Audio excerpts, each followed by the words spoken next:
But we are starting Thursday, which is kind of late. That's true. It says we're now live, so I'm going to flip over to the script and read out the following.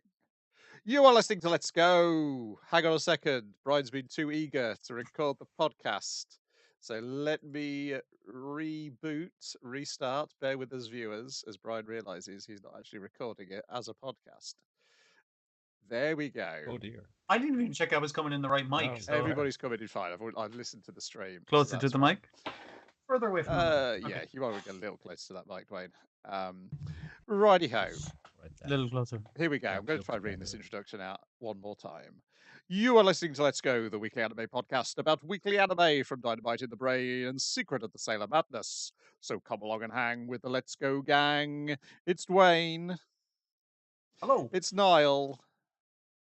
Howdy. And it's me, Brian. And on this episode, we are covering anime that aired the week of the 5th to the 11th of June, 2022, with the exception of Tiger and Buddy, Season 2, Episode 10, not 11 as I thought, Episode 10, Pride Comes Before a Fall, in which our two lads... See, I was thinking I could see how you watched the wrong thing, because I guess spoilers for this episode, Bunny doesn't come out of the coma yet, so you were just like, oh, like... Yes, and this episode starts with them pretty much already having defeated two of the heroes, and then the next episode kind of starts with them having defeated two of the heroes, and I thought that it was only but as I was watching episode 11, I was like, they mentioned Sky High and Fire Emblem, but it's odd they didn't show us what happened to them. And then you put the episode list in, and I was like, Oh, you do. We gotta go over this footage in excruciating detail. And Agnes is going, but this is some pretty intense shit right here. And this, oh god, the beating. Oh, because they obviously have the first person hero cam view of the two boys getting attacked. yes, but it's quite quick compared to the rest of the attacks in the rest of the episode. They have to bit for like, okay, we know like they're paralyzed, they've been frozen in suspended animation in hospital right now. We know they've lost. So it's like they get the Sky High's cam. He's like, oh, he shoots up a tornado and it blows him away. And that right person's going like, fun, yeah, fucking get him. But he lost, so why? You... They're getting caught up in the drama. Like when you watch your hero exploits on TV later, it's like, oh, I'm really gonna get. Oh wait, no, I didn't catch that criminal. Yeah, he went down swinging.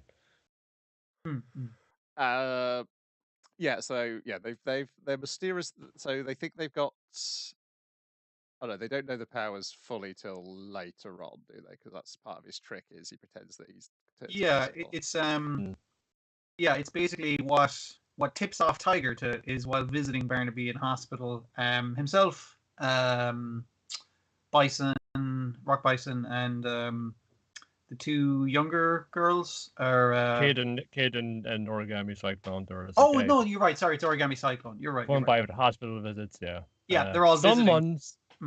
Someone's been leaving creepy, poorly made dolls suspended above Barnaby's bed and sort of like an infant's mobile kind of job. Yeah, but clearly what are these labeled heroes because Sky High and Fire Emblem's representations, for lack of a better term, a vague kind of like red and yellow blob. Yeah, have been snipped off of the mobile, and I guess the next ones are on the list are the guys who are still in the hospital, which means Tiger's like the killers are in the hospital. Watch out, guys! They're coming for you. But they've been brought down to the subway. So don't make a scene. We won't snap this guy's neck. That guy being Origami Cyclone is just like, okay, what do you want? What do we want? Oh, and then they just proceed to start arguing with each other as they do because they're, I guess, mentally 8-9 years old. I did appreciate the kind of heroes going like, obviously they're trying to put us into a false sense of security by pretending they're idiots who are arguing with each other. It's like, no, we're really arguing. We're just going to work this out. Give us a second. I appreciated the candor of both sides. It's good. Mm-hmm. It is. But, this episode hasn't got like the flashback to them as kids, has it? That's next week. No, that's the next one. This is the problem. I've got to remember which bits were in which episode because I accidentally watched 2 episodes of it. They've all been done. Rest of them here has been told you got like keep a low profile. They're gonna be coming for review next, like. And this is like putting them at odds with each other because some of them are like, oh, you can't go out there, you put yourself in danger. It's caught that internal friction they're hoping would happen. Of course, meanwhile, Thomas is just suddenly on his phone all the time. It's like, what are you doing to help, man? You're just fucking all people are out there and you're just on your fucking phone. Yeah, I'm on my phone because you can't run off without knowing where you're going, man. I've been fucking trawling social media trying to find details about this. I think he's probably like just refreshing the feed and looking for power outages because that would be a good indicator that Dragon Kid is doing something with electricity. Yeah. Which it does, knock out the fuse box. And it takes out an entire city block somehow. I'm not sure how that works, but it must be a really powerful surge. But yeah, this is after the twins have convinced the heroes. It's like, okay, we're gonna fight you one-on-one, and my power is totally turning invisible. So watch out for my power that I've told you about now. I'm also very fast because I turn invisible just as soon as you try and punch through thin air. Yep. Yeah, that's definitely what's happening. Yeah. Also, our lady scientist, they're not scientists. Our lady investor from Ouroboros, yes, has pulled out a prisoner for them to experiment on with their new exciting drug. And again, I can't remember. Is this the episode where his boss comes to visit Jimmy Olsen, or is that next week? No, that's time. We see the boss interacting, but do we see Jimmy Olsen at all in this episode? Don't see him at all. No. But yeah, they're gonna use the super drug on the Mad Bomber What Bombs at Midnight, which means he's gonna have bigger bombs, I assume. Yes. Yeah, and basically the kind of thing with Kid and Origami Cyclone is they're kind of like, you got a crap power, turn it into other people. That's not really good, but they do like a double thing of him turning into Dragon Kid in order for her to sneak up on him and keep electrocuting him in the arm, which he eventually starts crying, is like, please don't shock me anymore, I'll be good. Which obviously later is kind of a ploy, but you probably don't want to get shocked that much and be in an armbar at the same time. Yeah, sounds like a bad time. On the payphone then. Yeah, we got him here. Total. Yeah, I see him coming upstairs right now. We're grand. Yeah, this guy's a total punk fucking. He's got the power of invisibility or some shit. Not invisibility, really. He can teleport. What? Yep. And they're gone just in time for Magical Cat Girl to go, no! I've lost her again. I'm a failure as a partner. And so they've got to go and find the next episode, which we'll talk about next week. And I have to say, the problem I've got in determining the quality of this episode is next week's episode is so much better. Yeah. And obviously you thinking it was incredibly efficient storytelling. Yes. And then going back, it's like, oh, no, wait, I just missed an episode. Yeah, I just missed an episode, yeah.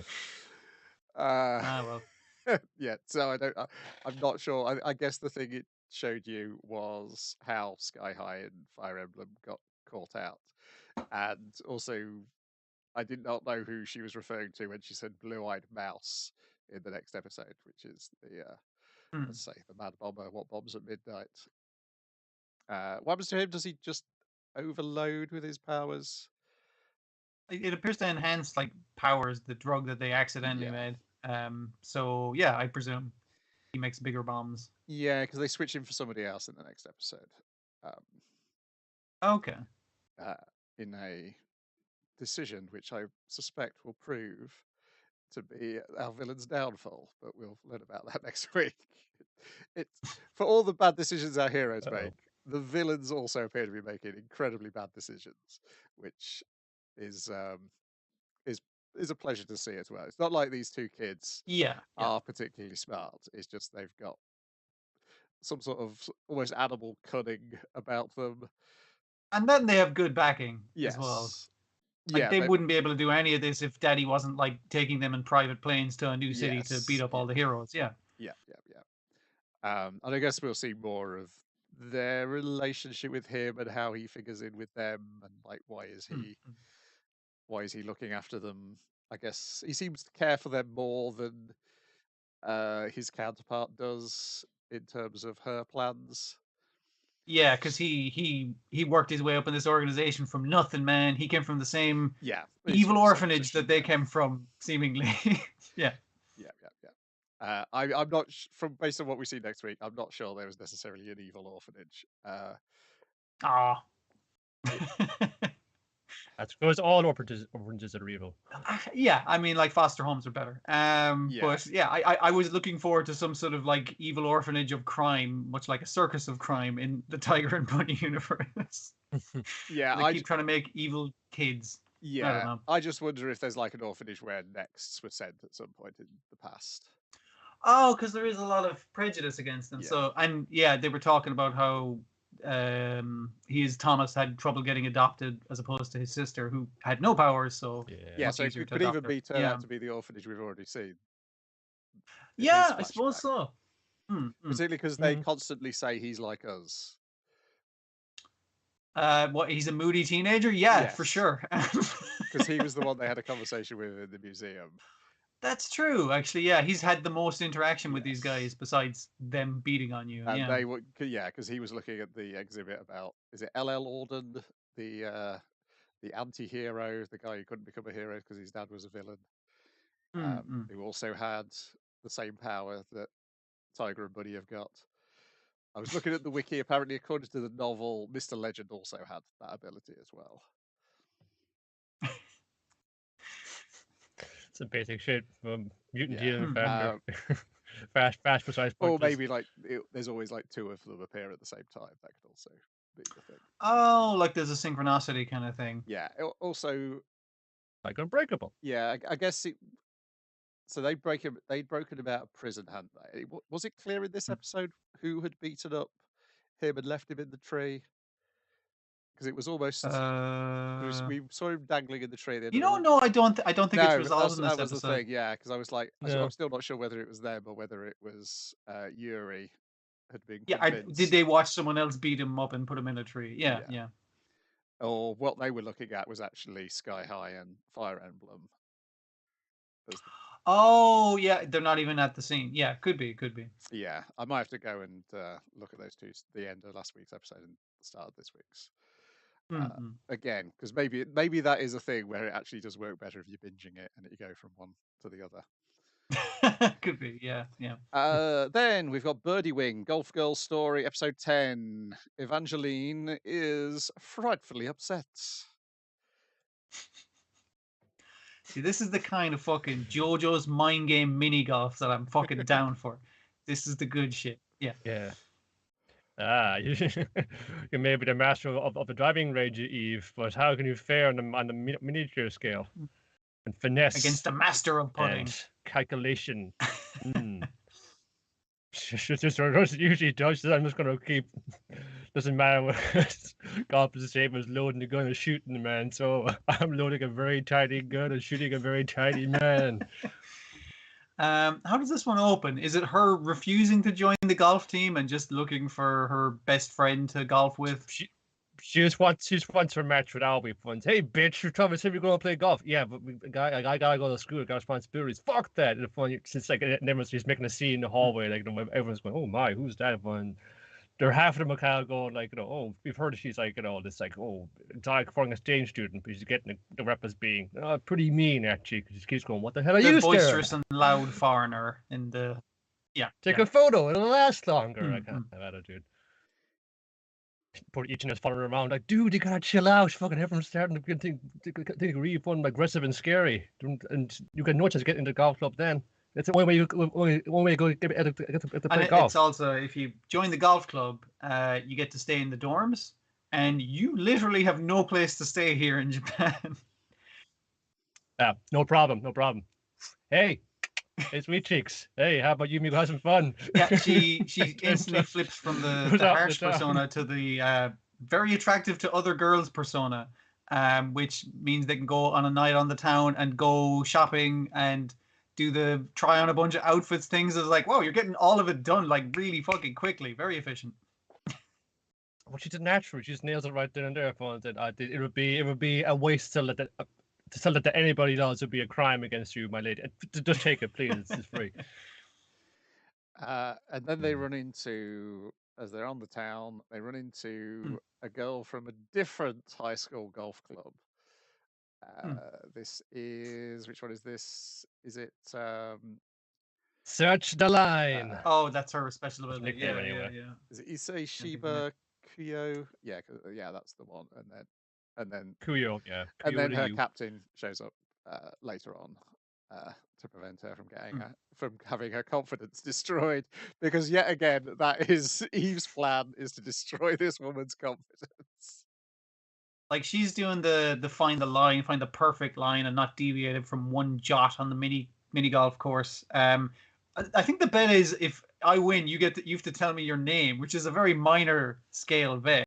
But anyway, The principal it is. thing. Damn it. But Eve's thing is just like, I'm going to hit the ball as hard and off of every possible surface that I can. Just gonna blast it through like I always do. And it's a very frustrating game of mini golf to watch if you're a real fine putter and her confidence is just about to be destroyed. She's about to be shot by is it the green bullet? I think it is the seeking bullet or something like that. The greedy bullet. That's it, yes.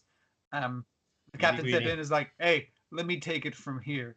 And Eve's just like, oh, you got Moxie. What's your thing? Her thing is it's not Zen mode. It's in the zone. That's it. The message goes, "It's fucking the world, though. It's like, no, just like all sense of time is like, ceases. She realized that she just shuts her whole body down. Only her like sense of touch and sight is all she takes. It's just like, yes, just hit put every time.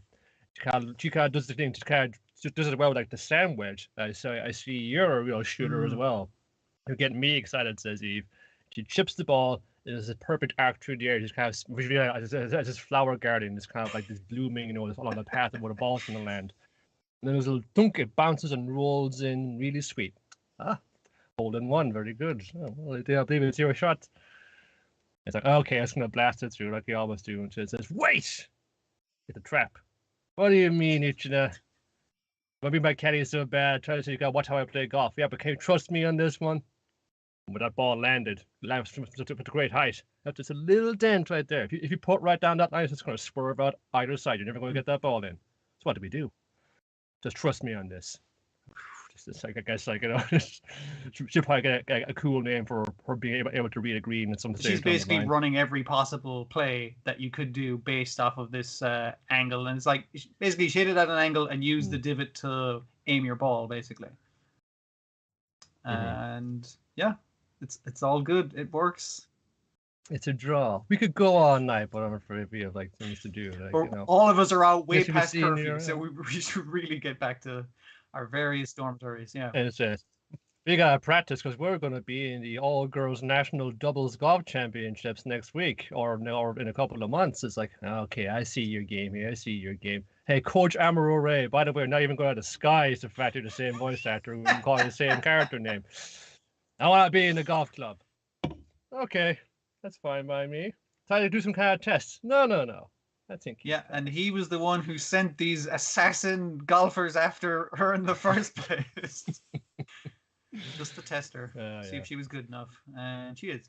So, I guess she trusts her caddy. She finally listened to someone other than her own gut. And she's officially on the golf club, so she now has a place to stay, which is nice. Yeah. The war zone out there on the golf course. So you gotta be able to have somebody you can rely on. It's because you ain't some kind of one-woman army girl. You're part of a platoon. If you reach over with a pot of goose to be your best friend's face, then you'll know. And I guess her learning to be part of a two-part thing will help her learn that there's no I in golf. So we're going to get all kinds of development over this. There's two I's in mini golf, though. But yeah, these two episodes really do quickly establish Ichina as being one of the main characters, even though she's only shown up halfway through the series. Because I think people are saying this is only 13 episodes long, so we possibly don't have much. What? Yeah, that's crazy to me. It feels like it should. It's like, oh, now it's getting in the swing of it. God damn it, brain! What the hell? Yeah, it feels like, oh, now we're at the golf school, and I'm like, okay, so this is what it's going to be about. It's like, no, this is like season over, basically. Yeah, I'm kind of. I mean, part of me wants them to be this doubles tournament. That's the rest of the series, and then in the final scene, as they're being handed the trophy, a load of assassins show up and gun all the characters down, and that's the end of your show. It would still be a good show. You live by the golf ball, you die by the golf ball. Or in my case, I hail a bullet, spit it out. But golf is like hail, it's like shooting. I'm dead now. But I will doesn't matter. also accept fighting off assassins using your golf skills. That is also a thing I definitely would also like to see. Yeah. I mean, like we did see in the first arc that while you can use your rainbow bullet to destroy a person's will to play golf, regular bullets also work on golfers. We did establish that early on in the last one. So yeah, that is more efficient. Then we've got your boy Komei, episode 11, borrowing arrows with straw boats. I remember this level in Dynasty Warriors. I knew what the illusion was. See, initially I was like, wasn't that like a Roman thing? And then it was like, oh, we did it in the Battle of Redcliffe. I was like, it was that movie. Yeah. Now I remember. To be honest, I probably should have cottoned on with the 100,000 likes. That was a clue really early on that it was getting the 100,000 arrows. But once the fog came in, I was like, oh, I know what they're going to do. They're going to steal the likes from the other team. Because as we know, likes are in a limited quantity, and you can only have so many. Yes. It's not a perfect analogy, but it works the same, basically. Yeah. So people often won't go back and go to like unlike or unretweet a thing sometimes if it's been long enough, because that's just too many posts to go down through. So it didn't say how you had to get the likes this time. So the plan is, from our villain's side, Azalea, that evil girl band, is they're going to put on a show. They're going to get everyone excited because they're going to announce at last second where it is. And also there's a QR code to, was it win $1 million yen or something like that? Yes, basically if you go through the QR code, you're doing a like, but you're also getting entered into the competition to win one of these cash prizes. So it's a mix. They're attracting a mix of their real fans and people who want to win money. What Kobe does is he uses misinformation once he's figured out where they possibly are going to be, and hey, this fog is really useful as well. That's crawling in. They'll bring their own truck in and do a cover version of one of Azalea's songs, and which will confuse the fans and also the people who don't. Yes, the people who don't know Azalea will be kind of like, "Oh, is that Azalea? That's probably Azalea. I don't fucking know what they look like. I've seen their ads all over town, but I can't remember. They all wear masks." Yeah. So Azalea heading off to do this thing, and then they start noticing on social media that their gig has already started, and the likes are being racked up, and they're not seeing any of them. And so they have to go to this location as opposed to the location they were planning on going, and open up their concert truck and say, "We're the real Azalea. They're frauds." But by performing their opening song, it seems like they're riffing on the people who just performed that song. It's kind of like, you guys look like the people coming in second. That's the next part. Well, Kobe has another plan, which is apparently even more dastardly than the one he actually executes. Oh, it's absolute bastard plan. Only release at the worst possible outcome. But I choose to believe in the music, man. So, Kabe Taijin, you get on the mic, you start tearing them down. Fans, yo, bunch of fucking posers. Don't even fucking sing their own songs live. And start suggesting that, hey, maybe these guys are also fakes. And then I do like the two righteous Azalea fans in the audience who are offended by every single thing that Kobe's doing here. Oh, also her biggest fan, who's been her silent fan from the beginning, actually gets a bunch of lines, but he's covertly wearing an Azalea shirt rather than. Well, because he was the guy who was going to implement the terrible plan, which I assume would have destroyed their friendship. Aiko. Yeah, that seemed to be the implication. Namamit's friendship would have been destroyed in this other plan. And he sort of goes rogue here, and he starts to kind of shouting it out information, just kind of confused. Yeah, as in that link will only take you to like a fucking phishing site or some kind of shit. He's suggesting, which it could do. Don't just scan a fucking QR code if you don't know what it is. Come on, guys, Jesus. Well, it's an important lesson. This will be in my next No B4 training in 3 months' time. Oh, all my arrows gone. And so, our heroes have accumulated about 76,000. And the likes that Azalea are getting has slowed right down. Yeah, they had like 90-something thousand, but it immediately stopped when it's kind of like, are they the fake ones though? Is this a different scam? And so they have cut off their enemy supply of likes. So and now it's time to use our final weapon, Eiko's new song that you've been not allowed to hear all this time. And here we go. Oh, that's the next episode. You can't watch it yet. It's a half-hour long song. Yeah. I don't know why you couldn't trim this down, but we got out the studio a couple of days ago. Didn't really have. It's more of a concept album, really. I don't know. Pretty crazy plan from Kongming. I much prefer their truck, the way it kind of opens up. It's a lot more impressive, and they stuck a disco ball in that. That's great.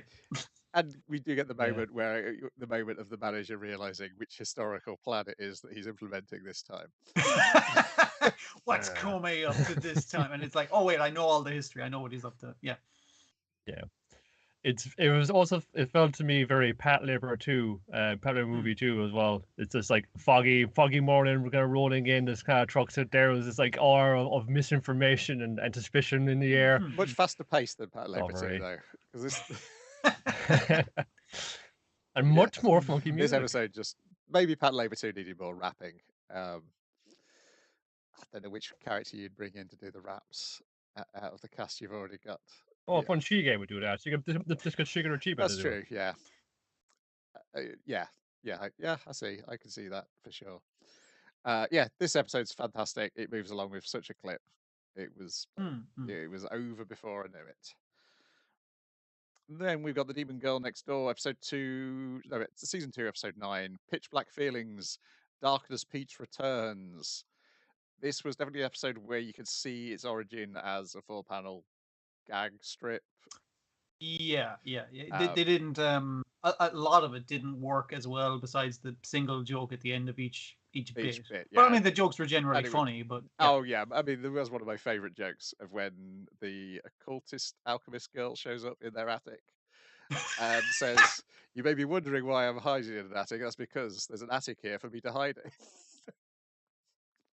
And then they're like, or just being like a creeper from the ceiling. And then her kind of going like, "Could someone get a ladder?" Yes, and then I did not think this through. Stack from a bunch creeping of from the ceiling, so she can get back out of the attic again. Anyway, she turns back into darkness. Momo. Why does she turn back into darkness, Momo? It's because her mojo is unbalanced. Oh, that's it. That's why they need to go to the hot They have a handy springs. diagram of you're on the light side, which is this represented by this cliff, and the dark side is the ocean. And you took a dip in the ocean, but now you're balancing on the precipice, and even a small light breeze might push you into it. Or maybe I'm manipulating the entire situation because I'm clearly the most evil character in this. I don't know, says the alchemist girl. Also, there's like an indicator that the fox lays traps and kills people early on in the episode. Yeah, because it's kind of like, hey, how would you like fight? What would be your power move, Fox Girl? And like the tapir is kind of like, I don't really have any super moves. I'm just like, I read fortunes and I'm very good at it. Which he reads people, so he's not actually good at telling fortunes. But the Fox Girl is just like, I don't want to show my super moves in front of the magical girl, just in case. I'm just saying. But it does involve a lot of pitfall traps. So then we get Yoko pondering what the tassels that appear on Momo's 6-pack do when she's in darkness mode. She's like, do they do nothing? If I pull it, does her skirt fall down? If I pull it, do her panties fall down? Do they both fall down? It comes across as less horny and more comedic. Weird, yes, it is weird that she's being horny, but she doesn't come across as horny. Which show is this? There's a character who comes across as horny but isn't actually horny. More than she comes across horny, actually being horny. Maybe it will come back to me. It's possibly also in the Tiger and Bunny episode that we'll talk about next week. It is a common occurrence. It is. So yeah, they have to go to this. It turns out her sister has got this hot springs for magical girls that they'll have to go and visit. Everybody else has convenient excuses as to not to go, so it ends up being a date for the pair of them again. It's almost like they purposefully didn't go or Yes. something. I don't know. It's very So the strange. alchemist They also did try shooting her with the crossbow again, but Yes. it didn't take this time. Yeah, So because the alchemist explains where it is, what it is, and then they're like, "Well, we thought you were going to come with us." And she's, "Oh no, no, no! I'm an indoor person. I can't be going out. I can't be going to the countryside. It would be a terrible nightmare for somebody like me." And then Mikan's got to do an interview to complete her school transfer. Otherwise, she'll become a delinquent who just hangs around in the park. Presumably being one of KODAMA Kawashiri's best friends. And so they go to the springs, and her sister has laden it full of traps. Yeah, there are some wonderful ones. I like the completely non-deadly and totally legitimately safe pitfall traps. There's multiple exit routes, and it's just like, yeah, it's great. And then a golem. I'm not sure that's very safe, but yeah, okay. It does have a very obvious weak point, Yes. which our main character cannot figure out for the life of her. Giant square man, little pink necklace. What do you think his weak point is? It's the little pink necklace. Get his necklace. But does she actually just beat him into submission and the necklace falls off? I can't remember. No, there's like a they make a crossbow, don't they? Yeah, she copies the crossbow. Mikan's one. And it looks like a knockoff of the crossbow, but it was still effective. Yes. So you can't deny the results. Yeah. Then they go and have a bath, and I guess the suggestion is that she's feeling better because she's hanging out with her bestie, not so much the magical powers of this pool, which does not seem to resemble the description they were given whatsoever. But just in case it was under the magical waterfalls that it worked, I'm gonna fill up a bunch of plastic bottles with the magic water. It might be useful. I don't know. We'll see, I guess. And the alchemist girl had told them, bring me something back from the pool. And initially she was very happy with the multiple bottles of magical water. Yes. But she's kept the little pink golem's necklace it's like, this is a treasure of my first ever victory of a golem I beat up. This is great. And the alchemist is like, ooh, gimme, and grinds it up into a powder. Yeah. And at least she's got a load of dirt that she brought back. They did take a picture of her on the pile of dirt that she gathered together on the side of her victory. And I think the announcer says, do put that dirt in a nice jar to commemorate your first ever victory. Yeah, I remember that the narrator is very probably her dad. Yeah, it seems to be the case. Yeah, so again, part of the problem of having the big build-up and the climax of your plot in the middle of the series is you kind of reduced back to doing gang stuff for the rest of it. Well, I mean, like the big climactic thing was just keep doing the gag shit. That's how we're going to get stronger. Yes. So yeah. Then I forgot to watch Kodama Kawashiri, The Dissolute Life of a Dangerous Lifehacker, episode 17, Box Ramen. Should we cook surely 1 serving or 2? Sorry, cook surely is my notes because I feel like why would you book a serving of ramen? Yeah, that does. I don't know. It's a very, very busy restaurant. It's her house. I mean, having a title is a surprise. That's true as well, but and then still mistranslation. And it's basically our hero kind of going, I wonder if I like put a second packet of ramen in, would like that be better? Because that'd be like twice as much ramen. And Inspiration Cat is like, no, dude, you had a big lunch. You had a late lunch. You just had Mickey D's for lunch. What are you doing? And she's like, I'm gonna do it. I'm gonna go with soup. No, I keep piling things on there. Yeah. And then yes, you got full. I'm gonna have to eat this again later. Maybe hopefully it'll hold up to being reheated. Yes.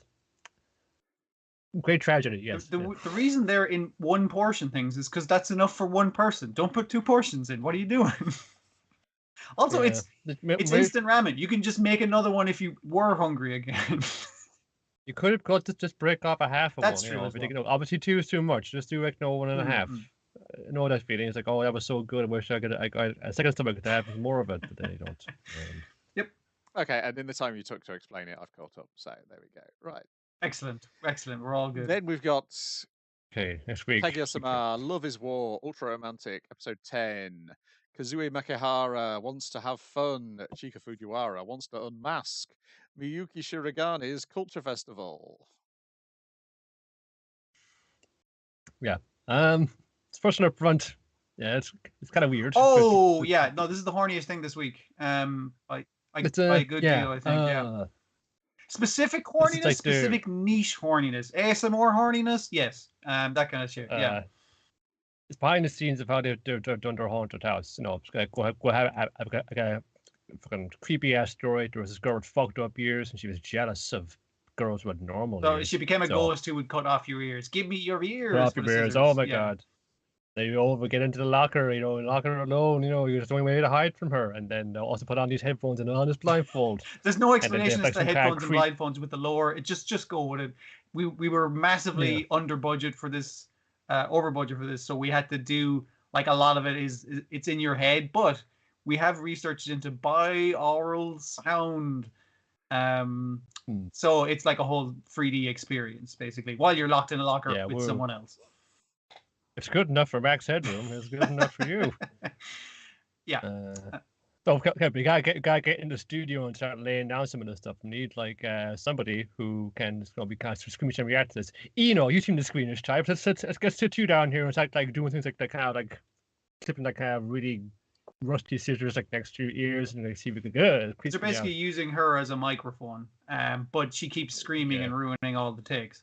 And also you once starts like licking her ears, and I was just like, no. No, stop, lady, stop. This is going to a weird place right now. Also, isn't she like the moral, not morality club? That's not the proper term. Morals and ethics committee. Yeah. I'm just like, I feel like ear licking. I was just like, that's. It's not even a step too far. It's like a fucking country mile too far. I wasn't quite sure what it is, but she's kind of making those kind of noises in her ears, and this is like all in her head. She's kind of like visualizing it that way, because of course she's all prudes are secret fucking horn dogs, so this guy can loosen up a little bit. I know, yeah, it's a little bit, yeah. But I guess with the haunted house worked kind of risky that way. Yeah. I was shuts it down because we're testing. Because when we see Kaguya go through it, obviously she's scared shitless, and so is her I was going to say her cousin / niece. I'm not exactly sure their relation. But the boyfriend girlfriend combo did use it as an opportunity to get macking on each other. So now we have separated into a boys section and a girls section, and that's unfortunately before our treasurer gets there. Ishigami comes up. There's like, all right, finally, got scored a little FaceTime with Tsubame Senpai. Let's go to the haunted house because he told her up. Oh. Boys to this haunted house, girls to this haunted house. I hate you, I hate you, You're kidding me. Didn't quite work out. Meantime, the president is taking a little break from he's about to take a little break from the thing. And what's her name? Her little sister's visiting? Fujiwara's sister from their school, or the middle school bit. I was like, oh, I'll come up here. Like, I thought I'd meet the president. What the fucking president? Oh yeah, like I've seen him around school. Sometimes he visits like Kay for like our culture festival, and he seems like kind of cool. And Kay is always telling me he's a total lame and totally a nerd, but I think he's really dreamy. No, you do not. No sister of mine have anything to do with this president. What's wrong with him? He's fucking useless. Listen, he's bad at rap. But he worked really hard and then got good at rap. Okay, and he's bad at balloons, but he worked really hard and then he got good at it. And sister's just like, so he improves himself. That's a positive thing. And sister's like, no. He 6'2" doesn't get things up. No, not in that way. No, it's just I forbid it. I forbid it. So Indy comes in. It's just like, oh, how's it going? Oh, you're Fujiwara sister. And I said, right, how's it going? Oh, like. Like to see you too, President. It's like fun. No, I forbid this. I'm going to go and show up now. He's totally uses it. I bet if I want to do this now, I'll throw like a juggling ball at him, and he's just like fun. Hey, President, catch! But you can't juggle these. And then watch him. He's going to fail. It's like no, perfectly. And he apologizes for his poor juggling, and they're just like, "What the fuck are you talking about? You even did the throw me a water bottle, and then you started juggling on your legs. Like, yeah, but my granny could juggle like 8 beanbags at the same time. This is pathetic in comparison." I'm not half a juggler. My granny was. So then she's like, she has a bunch of things lined up, like a yo-yo, and I forget the spinning top kind of thing. And he's amazing at all of these things. And she's just like, no, he's looking really cool in front of my little sister. And she's absolutely enamored with him. She has failed as a sister. her sister's now more into the president than she ever was. Unfortunately, Kaguya is kind of like, fucking, excuse me, what? No, you're not allowed to be into the president. But then it's like, what do you like about him? It's like, oh, that's such a childish way of looking at him. You think he's attractive, you think he's smart. It's like, I like the way he looks fucking wrecked all the time. I like the way his eyes are all fucked up from not sleeping. And she's like, oh, yeah, that is a very good feature about him. Yeah. You get it. So they bond over their mutual love of the president, despite the fact that they're rivals. Well, this way, like, works out. I can just kind of say the outlet. No, you can't let anybody know about this. And I guess somebody should kind of spew it, just kind of dish about like how dreaming the president is. No, how dreaming you think the president is. No, I'll obviously, it's nearly like a confidant for her. Yeah, it's good. Oh, it's then striking. Then and it's they had to kind of turn it around so much for Fujiwara, kind of like just reduced to the level like unto a child over her trying to be the mother that fucking Shirogane needs, or at least like this kind of strange thing where she's like, she's like a tough but fair mother, but it's always coming from a place of love. Like she loves that he is improved, but she hates having to teach him. But unless feels responsible for him. Yeah, I think it's the responsibility that really kills her. I think she calls him like basically a piece of shit later in the episode. But yes, how it works out later is in the third part is he's fucked it up for the haunted house, and he's like, I want to get some more freaking time with the girl I like, but where am I going to get the chance? Oh, I could. There's a win, knock a prize, win a Cupid doll kind of thing, and his paramour has seen a giant cookie, which in the shape of a heart, that he's kind of like, she's kind of like, wow, that's a big cookie. I'd love to have a large cookie. And he's like, oh, I'm going to win that for her. So he wins it, and it's like, here you go, a large heart-shaped cookie. And everyone else in the room knows, oh, fucking a guy giving a girl a heart-shaped thing? That's like the thing that you do when you fancy someone. That's the legend of the Fudge Festival, which everyone knows about. Not this dude. Except he's the percentage of people who do not know about this thing. He's just like, hey, you said you wanted a cookie, so I'm giving this to you to show how I feel about you. And everyone's like, oh, a public confession. She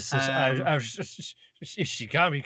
Are you sure? He's just kind of going, oh yeah, sure, come on. I'm sure she'd love this cookie like that. No, I should think more highly of me. I gotta go. He knows not what he did. I mean, like, he did the thing that he probably should have done, but he doesn't know the whole ramifications of it. Whereas everyone else does know it, and obviously the president's kind of like, you motherfucker. You've locked me into a pact, so I need your thing to go well, because if your thing fails, all of your friends, us, are going to have to commiserate with you, and there's going to be no lovey-dovey shit. It's going to be like a total block on lovey-dovey shit while everyone's commiserating the heartbreak. Can't have both at the same time, so I need you to succeed so I can succeed later on. And here comes Fujiwara again, because as childish as she was, it's back on I'm the fun, insightful relationship fucking analyst here, and say, well, he made total ass for himself, so it's all come down to a number of factors. Like, usually when you're going to talk about, like, going out with somebody, it's all about, like, taking away points. What are their bad qualities? Maybe you don't like that. Some people kind of think that way. We do not have time to get rid of all these flaws, which I've listed here in great detail, not up to including this dumb haircut. But anyways, that's beside the point. What you gotta hope for is that Tsubame, she seems like, a pretty nice girl. She's going to be the kind of person who will, like, add on things. Who will maybe hit the most of the good points. Like, outside of you, Shirogane being, the person I want to strangle in the cot, I got to admit you are a pretty decent fella, and so is Ishigami. So, so like, okay, mission's on. I have to fucking ensure like that he succeeds, because what he needs is something to kind of buck him up. Because at least, like in my case, I have the achievement of becoming student council president. So I can always like kind of fall back. I've gotten that. Fujiwara, she has her piano playing, which she seems to have a bit more traumatic memories of it. She's like kind of a dead-eyed child receiving this like massive trophy. It's like, yeah, I always had that to rely on. And also might devastating good luck. So you just need to give him. The dude needs a win. You need something to help fucking lift him out of these things, because he's going to keep like second guessing himself and talking down on himself. Like, unless he gets something out of this, So also, you have to do it. Otherwise, I'm going to fucking ruin my romantic plans. Exactly. Yeah. We got to keep this jackpot rolling. Yeah. Spur of emotions, you shouldn't have the waiting bated breath upon the outcome of what happened in this country festival day. And Fujiwara was just going, yum, this candy floss is pretty delicious. It's good stuff, and the kind of way it's keeping up the pace of the different happenings during the day and the kind of crossing paths of the different stories. It works very well. Keeps drawing the eye with stuff. As I did not expect like Max Headroom analog that you see just behind you right there to illustrate that. I did not expect the legally distinct "you spin me right round, baby" as the president demonstrating all his skills. That. I love that. I love that so track good. saying because something point's about to happen. It's good stuff. It knows like there's enough going to be enough like beat details in the plot of this, but it knows they animators know. I suppose like from the comic as well, like and just kind of just like amping it up. They know like just go big on the small things. It makes them funnier. Yes. Yeah. Yeah.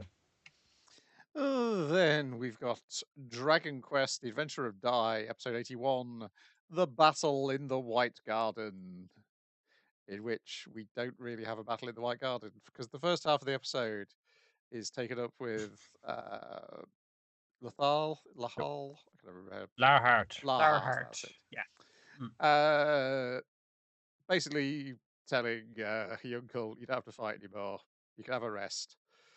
I'm gonna kind of like in a way that putting him down, but in a way that is actually he cares about him. You can. I'm gonna take your responsibility. Like it'd be an insult to say your heart is too soft to be a warrior, but it's kind of because you let that enemy, that guy over there, that motherfucker live, and it's just like because like uncle, you're also still a human and you do care about people, so don't worry, I'll take the mantle from here. It looks better on me anyway. Yeah. Up and rest of the lads, Crocodile and Hugh, and like thank goodness. So it's like, hey, what's wrong with your uncle? Your uncle? He must have there. He's having a little rest. Just leave me. I assume in the comic that his slump is probably drawn more like Joe. Tomorrow's Joe way. Yes. I assume 100%. For this big moment, it didn't seem like didn't even like turn into like the postcard memories, which it has done for certain scenes. It was saving that for the last episode where they drew Hyunkel from the back, like you could see his chisel back, and so much like his pants was riding up his butt just to show how muscular his butt was, and I was just like, you probably should have saved that drawing for this episode to give that weight rather than to give his butt weight. I don't know. It feels like a wasted opportunity. We've got plenty of emotional him, which is a thing I like. That's true, actually. The more he expresses, the more I like him as a character. Yeah. He's a good guy. It's not about the way his face is drawn. Now we're seeing a lot more when he's just going like, "What is the head off of a Polnareff from JoJo?" Yeah, with the hair, I think as well. If the hair was straight up, what kind of set me up. We put a haircut on him. He actually looks a lot like, Then Miss Vern shows up and faces off against Dai and the lads, except of course Leona and Avon are not here, but they do show up when they hear themselves being talked about. Did somebody say my name? Whoops, I'm so wacky. I've got the squeegee mallet and the glasses and the arm and all the traps. I'm such a crazy, wacky rap. I say, shut the fuck up, Evan. I know what you really are. You're a stone cold warrior. But what you've forgotten about is while you've taken care of Kilvern's traps, Kilvern's still around. Shishing! Oh no, he's killed the master again. That wasn't a sight of death. It was a sight of teleportation and like the Shadow Realm. Kilvern explains that robot that took you in, I bought it because it looked really fucking cool, but turns out I'm going to need it for this situation because now only one of us can live and leave this hellscape that I've created for us to do our final battle. I'm Mr. Angry Eyes. Because you ruined my favorite smiley mask, and now I'm angry, so that's the angry mask. We're good. We're all caught up. On guard. He's like, he's doing some fencing shit now. But there's, he's got a sword rather than the scythe he had been using, which is like, okay, he's actually a sword class guy. In the last fight. Yeah, because he couldn't do his whistling with that anymore. But the suggestion was, I think, that it's just like, wait, he's using a sword? It's like, no, he's actually, that seems to be his main weapon. He was only dicking about with the scythe up to this point.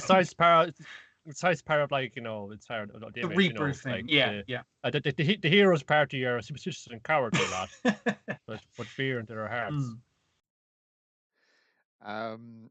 Yeah, it's very Yu-Gi-Oh, isn't it? The design of the robot that he's got, as well as being dragged into a shadow realm to have a duel. It's yeah. It's better even it's like a little nick, like oh you have lost like so many life points, and then the sight's supposed to swing down and get you, I suppose. Because some kind of rule to this. Yeah, the robot will kill, like it will unanimously, like completely unfairly and unbiasedly decide who has lost, and it will murder that motherfucker as soon as they lose. Is seemingly how that works. Yeah. Yeah, and we all know the Yu-Gi-Oh ones, like he's got like the robber in the diner. Later on, he has an underground chainsaw death match with like a fucking Leatherface type analog in Pegasus's castle or something like that. It's like okay. I was like, is there only 3 fights left? No, apparently there's still people we've not met who they've got to beat up. So how is there more people? We gotta go to the underworld. The underworld. They haven't really went. They keep talking about it, and they've done flashback stuff, but they haven't actually went there. I think they've alluded to this other person already. I think. Okay. From, looking at, so apparently this is the start of what is known as the Blood Fight arc, the 9th arc of the Adventure of Dai.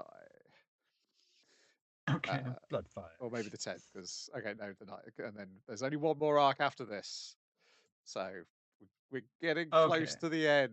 We're in the final 5th of the story. I nearly complain that the Adventures of Dai is becoming increasingly less about Dai, but it's really fucking good. So I'm not actually. It's all connected. Everybody's connected to Dai at this point. So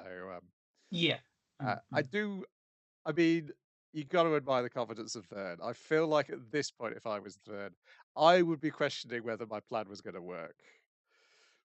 Given that you appear to, at least from our point of view, only have 2 henchmen left. One of which has had most of his abilities taken care of. Also, you only have 2 henchmen left. All the heroes are like literally down the corridor from you. And there's 2 people wandering around with a character class hero. That's one more than you're normally expecting to see. So yeah, well done for Vern. I assume he's going to be absolutely arrogantly confident, even once all his henchmen have been eliminated. Unless him hanging in the background and drinking wine this whole time means he's absolutely shit-faced and is not paying attention to what's going on. Find the other half of his chess set. I'm fucking full sure I had some Black Knights here. What the fuck? Yeah. Anyway, it's all good stuff. Then on to Detective Conan, episode 1046, The Birthday Party of Divine Punishment, Part 2. I was correct in my suspicion as to who the murderer was. It's always the quiet ones. Butler. Yeah, but I did not. Butler? It was the manager. It was the manager of the model. Yeah, I was between him and the chef, and I was wrong for all the reasons that I thought it might be either. And he didn't murder the guy because he was a creep. He murdered the guy because the guy was blackmailing him because he was a creep. Yeah, I mean, like, that wasn't very clear. I'm not sure how I could have figured that out. Also, I think he could have gotten away with it if he didn't decide to write on his forehead. Yes. I feel like that was an unnecessary way to implicate someone else, whereas you could have just had it as like, true. I guess no one can ever know who killed him. The writing on the forehead and the method of which he was trying to distract attention from him that he was the one who did the writing on the forehead was what inevitably led the 2 children who were wandering around the crime scene to figure out. I did like the bit where also I should have been paying attention not to the handedness of people but to the cakes. Yes. I wasn't watching the cakes. That's what you got to watch when it's a poison cake. I'm an idiot. But yes, there's the great bit where Meguri's looking at the clues and Masumi and Conan crawl out from under the table, explain to him what the clue means, and then he's like, and they're all like, oh yeah, that makes a lot of sense. Hey, what the fuck? Get the fuck out of here! Escort these 2 children from the crime scene. These 2. Yes. So what he'd done was he'd poisoned his own cake. Yeah. And with the expectation. And when he got up to take a not phone call because he just had to dial himself, he knocked over the dude's strawberries by accident. And the dude had recently complained a bunch. God, he complained at some restaurant, the and to chef the said, point where and it he was threw a getting- fork at a Yes. server, but it hit a patron, Yes. and he got in a lot of shit over Yeah, it made the understandably. local news, the fact that he'd thrown a Yeah. fork.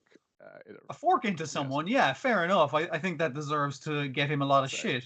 So he would love to complain about the crooked strawberry, but it was just like he could just switch cakes. So he would take the poison cake, and the manager would get the cake of the strawberry that he knocked over very conveniently. Yes, and then he was able to write on his forehead with the pen which appeared to have been dried up because he had put acetone in the cap of the pen to reinvigorate your pen. This is tips for don't throw that pen out, kids. You can still get some use out of it yet. But then the black ink stained acetone had come out the cap when he took the lid off, and that had stained the floor. That was the vital clue that had put everything together and prove it wasn't the chef who they thought had done it. Also, because they were explaining that chefs, when the lights went out, chefs are well aware of what's going on in a kitchen, that they're not going to wander around the kitchen in the dark while there's a whole load of people with knives in their hands. Yeah, because there was a false pen planted by the manager in the bin of the kitchen. Which was kind of like, oh, well, obviously the chef went into the kitchen. It's like, nah, there's a bunch of chefs in the kitchen with big old knives, illustration of knives. And it's like, yeah, that makes sense, actually. Yeah, and the reason he murdered him is because he was being blackmailed because he figured out that the manager was the person who was stealing the half-eaten food and drink that the model was leaving behind. And I guess he was auctioning it off after that or something. I think it was either that or he was like touching it with his mouth or something. You know, he was doing something nasty, whatever. I feel like there might have been some mention of it briefly in the first episode. Anyway, that's the murder solved. On to the important stuff. The flashback where all the way back to that London episode, which I really should watch because that appears to be the pivotal thing on every single episode we've watched so far. So yes, we left the flashback previously. I do like also how the flashback starts from one person's point of view and ends from a different person's point of view. That is well done, yeah. In terms of a transition. Yeah. So Mary is getting threatened by Vermouth on the bridge, and she's doing additional. I spent months pretending to be your amnesiac husband, wandering around London, just so your friends would tell you that your amnesiac husband was wandering around London, and you fell for it. Well, I'm gonna get away now. It's like, well, not if I kiss you with a poison fucking capsule. How about that? Which I was like, there was a better way of doing that, right? There was a less weird way of doing that, right? Yes, there's stuff about Vermouth in that one thing, like she has not aged since at any point in time that you've seen her in flashbacks. She's always looked the same. Yeah, she probably knows that Shinichi is Conan and Conan is Shinichi, and has not told anybody else in the Black Organization this fact. Maybe it's funny.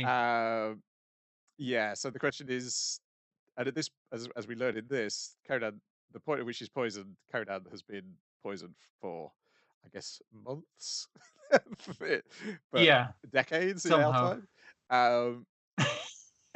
Because yes, so they poisoned her, but then she leaps off the Holborn Bridge and disappears, and then shows up at her daughter's at their apartment, and luckily her daughter has the brain of a detective and can easily figure out that this is her mother who has shrunk. Hold on. Oh, okay, you're fine. And then they're watching TV and they see a child they knew from 10 years ago looking exactly the same age. Yeah, they happen to have Wimbledon on. And obviously that was the bit where he was announcing stuff to the camera in Conan was in thing. It was like, that looks like that kid that I grew up with. But does that guy have a younger brother? It's like, no, it's him as a child. The same thing that happened to me in terms of de-aging drugs happened to him. Yes. Also, he said exactly the same thing he said to them when he was 10 years old as well. Oh, 10 years previously. He's what was it? I'm Sherlock's apprentice or something. Yeah, or Holmes' apprentice, I think. Yeah. And they're like, and they've instantly figured it out. Which is great because it establishes every other motherfucking character is tricked by this fucking stupid kid and these weird fucking mind games, and they were just like, oh, that's that thing that just happened to me. Yeah, I see it. I guess it just happens to you, so it's fresh in her head. that she's recently been turned into a child. Yeah, and I guess that's they've got an additional piece of information that nobody else has got beyond Hayabara. That there is a drug that can turn you into a child. Yeah. Okay. But yeah, I love how quickly it was, and so from that point on, and they're like, he could not have flown here. He must have had a pill which turned him at some point into an adult to get to England, because it makes no sense. I did look up the synopsis for this story that they're referencing, and he was given 2 tablets, one so he could get flight back and forth, and he has to take the second tablet to kiss Ran during the time. And so Hayabara had sent his parents with a 3rd tablet because she did not trust him to not take both tablets at some point during this mission. So yeah, that's I really should go back and check that, because they've referenced it. Mainly the kiss is the thing they've referenced, but this makes it like, oh, this is a super pivotal moment in the story, because it was at the same time is also happening to Mary and Masumi Sera. Yeah, I like how Mary is completely nonplussed by any of the threats Vermouth is making, because she constantly points out the logic flaws. So you didn't even know I had a kid till you've confronted me. So how the fuck are you going to find out where she lives? You don't even know what the fuck she looks like. You know, which is fair. Like, she's not like a platinum blonde like her mom. So yeah. But she's got a very cunning plan, while our murderer is going to escape by attacking people with a chair, and then gets his